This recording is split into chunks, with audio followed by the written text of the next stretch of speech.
Wixinee labsii bajataa lakkoofsa 8 bara 2014 labsuu fi bahe irratti miseensota mana maree bakka bu'oota ummataaf dhiyaachuun irratti mari'atameera gaheera. Wixinicha kan dhiyeessan walitti qabaa koree karoora bajataa fi faayinaansii mana maree bakka bu'oota ummataa obbo Dassaalany Wadaajetiin. Bajanni bara 2015 labsamuun dura qaamoleen dhimmi ilaallatuun irratti mari'atamee walii galameeti jedhan. ከአጠቃላይ 2015 በጀት ዓመት የፌደራል መንግስት መደበኛና ካፒታል በጀቶች በድምሩ ባጀኒ bara 2015 labsamuun dura uummata dabalatee naannolee hundarraa qaamoleen dhimmi ilaallatu irratti mari'achuun erga walii galanii labsame. Akkaataan ramaddii baajataa dhimmoota murteessoo kan akka gargaarsa namoomaa rakkoo waraanaan mudate of keessatti qabat misooma garaagaraa kanneen akka qonnaa, fayyaa, raayyaa ittisa biyyaaf kanneen biroo akkuma barbaachisummaa isaatti ramadameef baajata bara kana ramadame keessaa inni guddaan liqiif kan ramadamedha. Bajata labsame irratti yaanni fi gaafin miseensota mana maree bakka bu'oota ummataa irraa dhiyaateera. ከመደበኛ ከዚህ ከመንግስት በጀቶች በኢንፍራስትራክቸር ላይ የተመደቡት በጀቶች አሉ። በቻናል 2 የተመደቡ በጀቶች አሉ። ባጀኒ ጃርሳፍ kanneen biroo ramadame kan mana maree bakka bu'oota ummataaf dhiyaate kan jijjiiramaan duraanatti fakkaata ibsa dabalataan barbaada akkaataatti hojiirra ooluuf hordoffii isaa irratti xiyyeeffannoon ilaalamuu qaba. በድርቅ ጦርነት ምክንያት የተዛባውን የውጭ ፍላጎትና የገቢ አቅም ናኖሌን ገሊ ፊ ባጀተ ማታ ኢሳኒ ሐመድሲሰን ጀደሜራ ናኖን akka Affaar kanneen waraanaa fi hongee miidhaman maalirraa baajata argatu osoo ibsitti kenname. ለ10 ምናምን ዓመት የአንዳንድ ክልሎችን ያክል ቁጥር ሚስ የተደረገበት ክልል ወጎተ ኩዳኔ ኦል ናኖሌ ገራገራ keessatti lakkoobsi ummata otoo hin lakkaawamin hafe sun immoo baajata labsamuurratti dhiibbaa qaba.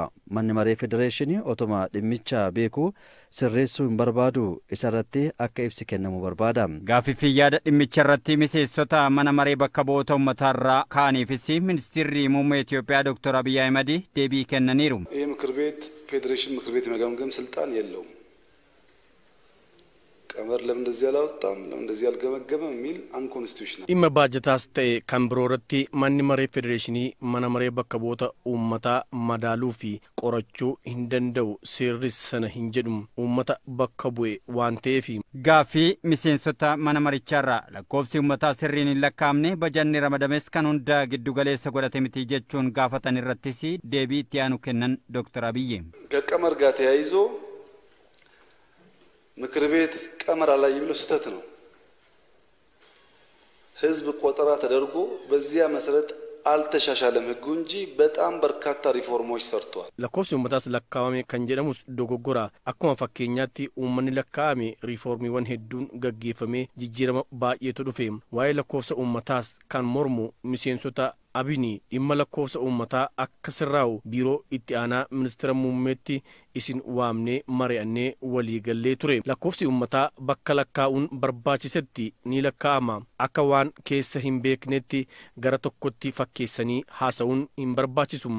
Sababiin isaa naannolee namni guyyaa guyyaarraa itti dhufu kan akka Oromiyaafaas ilaaluun ni danda'ama. Bajanni naannoo waraanan miidhamanii fi kophaatti ramadamuun jiru qaamoleen harka bajata mootummaa federaalaa irraa eeggachuurra akkaataa bajata ittiin maddisiisan irratti hojjechuun barbaachisaadha jedhan Dr. Abiy. ከአፋር ጋር ተያይዞ ተነሳው የፌደራል መንግስት ለእያንዳንዱ ክልል መድኃኒት ያቀርባል። እያንዳንዱን ሆስፒታል ድጋፍ ያደርጋል በሚችለው አቅም። dhimma Affaar waraanatti jirti baajanni addaa nu barbaachisa jedhameef Affaar qofa osoo hin taane biyyattii keessatti bakka garaagaraatti namni waraanaan miidhamaa jira. Kana kan dhiyeessu mootummaadha. Wanti addatti ta'ee naannoo tokkoof kennamu hin jiru. Dhumarratti wixinee labsii bajataa bara 2015 birrii biiliyoona 700 fi biiliyoona 86 fi miliyoona 600 ol dhiyaate erga irratti mari'atameen booda sagalee caalmaan raggaa'eera. Liqii xiqqeessuu fi baajata jiru qusannoon fayyadamuun kallattii mootummaan xiyyeeffannootiin hojjechaa jiru jedhan ministeerri muummee Itoophiyaa Dr. Abiy Ahmed. Dr. Abiy karoora baajataa bara 2015 irratti yaada kennanii jiru. የ2015 በጀት ዓመት ዋነኛ የትኩረት አቅጣጫ 5-6 ገደማ ይሆናል። የመጀመሪያው ፊዚካል ኮንሶሊዴሽን ነው። ፊዚካል ኮንሶሊዴሽን ስንል አንደኛ ብድር መቀነስ Baajetii bara 2015 kallattii diinagdee ijoo 5 hanga 6 ta'an irratti fuulleffata. Inni dura fiizikaal konsolideeshiniidha. Liqa hir'isuu. Liqiin rakkoo baay'ee of keessaa qaba. Yoo sirnaan itti yaadnee hin liqeeffannu ta'e booda isin binnaatu dhufa. Liqiin biyyoota baay'ee waan rakkoof saaxileef liqii hir'isuu akka hojii misoomaatti fudhachuu qabna. Liqiin buleessi walirra tuulame yoo naga'e xiqqoo turame Itiyoo Telekoomii fidaa kan biraas fidaa rakkoo jedhu qabatee waan nutti dhufuuf kallattiin xiyyeeffannoo keenya inni ijoon tokko isadha. Lammaffaan hanqina baajetaa to'achuudha. Akkuma argitan fedhiin akka malee dabalaa waan jiruuf hanqina baajetaa to'achuun barbaachisaadha. Sadaffaan qabeenya qabnu qusannee itti gargaaramuu qabna. Qabeenyi nuti qabnu muraasa. Fedhiin keenya garuu akka malee guddaadha. Kanaaf yoo hin qusannu ta'e fiizikaal konsolideeshin yookiin liqii hir'isuu hin dandeenyu. Inni tokko kanarratti fuulleffata. Inni biroon ammoo qaala'insa gabaa tasgabbeessuudha. Qaala'insi gabaa Itoophiyaatti waggoottan 17, 18, 19 darban itti fufiinsaan guddachaa kan dhufedha. Si'a tokko tokko